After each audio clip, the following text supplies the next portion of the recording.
If you're thinking of buying a home, whether it's your first home, your fourth home, your 10th home, well, guess what? You've come to the right place. Hi, my name is John Lee, and I'm with Sutton Premier Realty. If you watch this video series till the very end, you will learn the top 10 mistakes that home buyers make that could potentially cost them thousands of dollars. And you might be thinking, John, I've bought a couple of properties already. Well, I think it just might be a good idea for you to stick around and watch it till the very end, because quite frankly, I've seen a lot of home buyers, regardless if it's their first home, second home, fourth home that they're buying, make a lot of these same mistakes over and over and over again. So, without further ado, let's jump into it. First and foremost, let's talk about financing. First and foremost, let's talk about financing and the misconceptions that people have around getting a pre-approval. When it comes to getting a pre-approval, banks will often pull a credit check to look at your credit score. Every time a credit check is pulled, your credit score will drop anywhere between 4 to 6 basis points, depending on the lending institution that you're working with. But not to worry, as long as you have a credit score above the minimum 620, that would be the best way for you to secure better interest rate, better terms for your mortgage as well.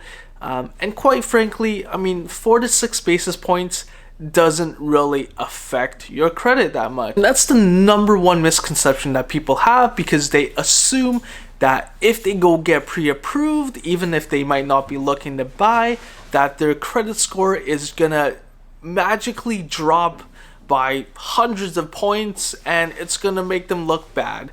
But that's not the truth. Another thing that is a really big hassle is getting all the proper documentations and paperwork ready.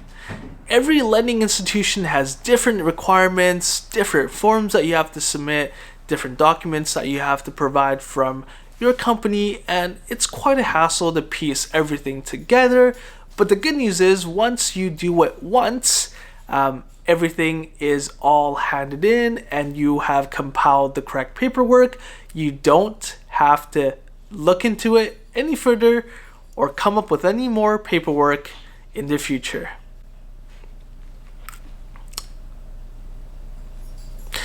It's really important to get a pre-approval, whether you're looking to buy a home right away or you just want to get an idea of what you can qualify for.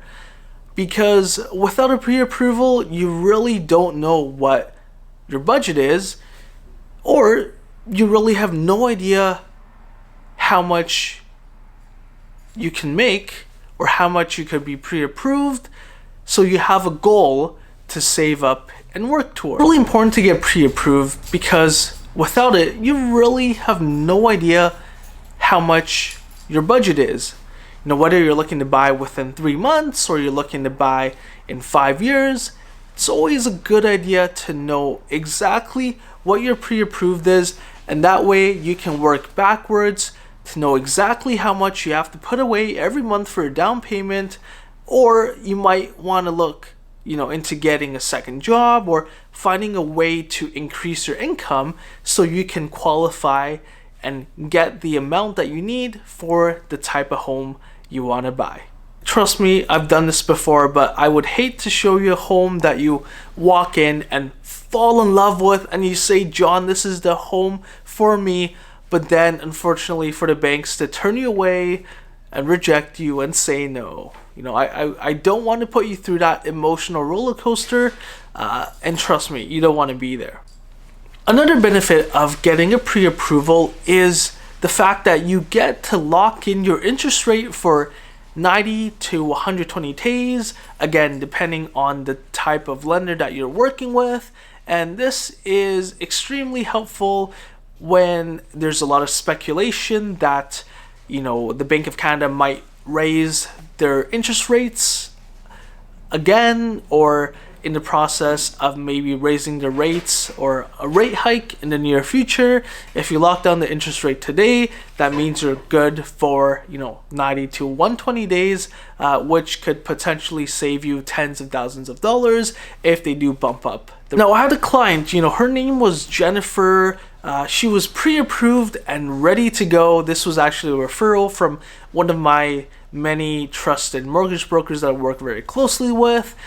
Jennifer is pre-approved, her and her family, for about $1 million, and they were looking for a 4-bedroom home on top with a 2-bedroom rental suite in the basement, and they preferred a little bit newer, and obviously they preferred Vancouver.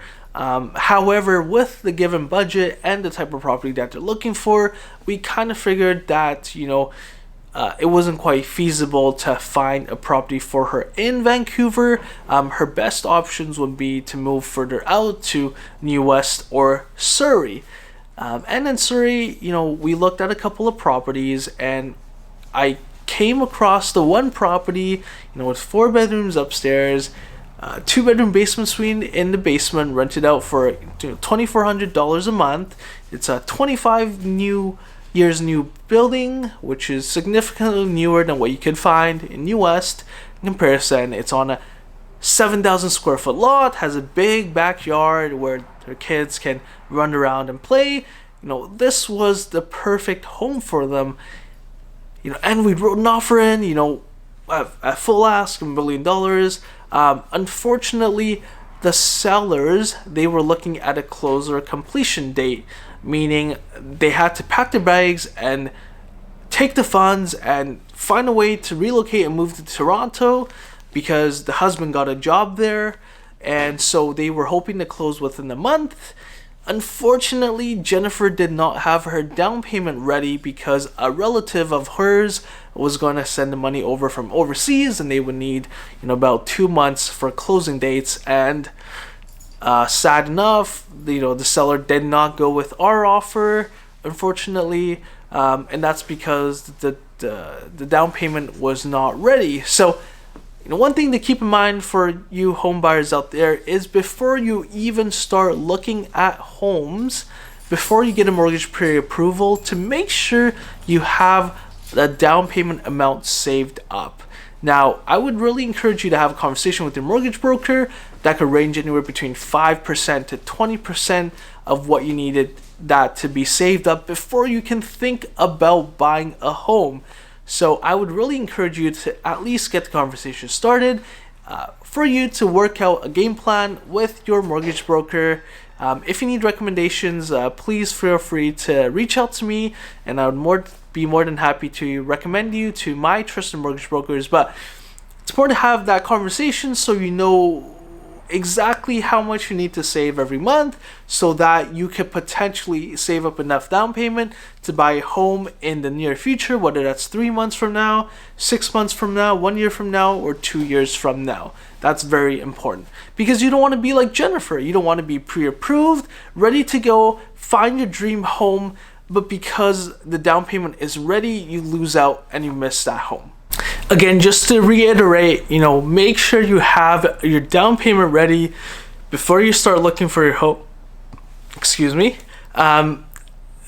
Really, and this is to your benefit, and this is quite prominent in a lot of Asian, Chinese cultures where, money is ready, but it's sitting overseas, and they go through the process of searching for a home and getting a mortgage pre-approval and everything, drafting up an offer. But when it comes to subject removal, they realize that they're unable to bring the funds over for the down payment, and that's when the deal kind of falls apart. So again, just to make sure you save yourself the hassle and the time, if you're looking to buy a home, again, the down payment, you must have that ready before you start your search. Not only do you need to ensure that you have the down payment ready, but you must have an approval from a lender. Okay, and this could be an independent mortgage broker that you're working with, or a broker from the big 5 banks, CIBC, TD, RBC, Scotia, right?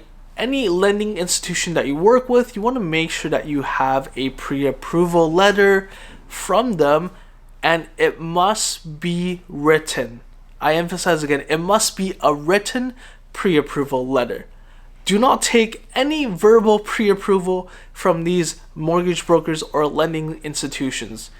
Again, we hate to be in that spot where a mortgage says that you're pre-approved for $500,000. We find you the perfect home for $475,000, and when it comes subject removal, for whatever reason, the lender says you're not qualified, you're unable to secure financing. So again, we want to protect you, home buyer. We want to make this process as easy and as simple and stress-free as possible for you. So make sure you have your down payment ready before you start your search, and before writing an offer in, you must get a written pre-approval letter from a trusted lender. All right. Hope you guys found a lot of information and value with the video. Please smash the like button, leave any comments that you have, definitely get to them whenever I can, and subscribe. We're going to be putting out a lot more content like this on a weekly basis, maybe sometimes even on a daily basis, just to educate and inform the consumer, yourself, on your options and mistakes and things of that nature, so you're well informed when you make a decision, when you're thinking of buying your home, whether that's your first home or your fourth home. I hope you found some value in that, and we'll talk to you in the next video. Take care.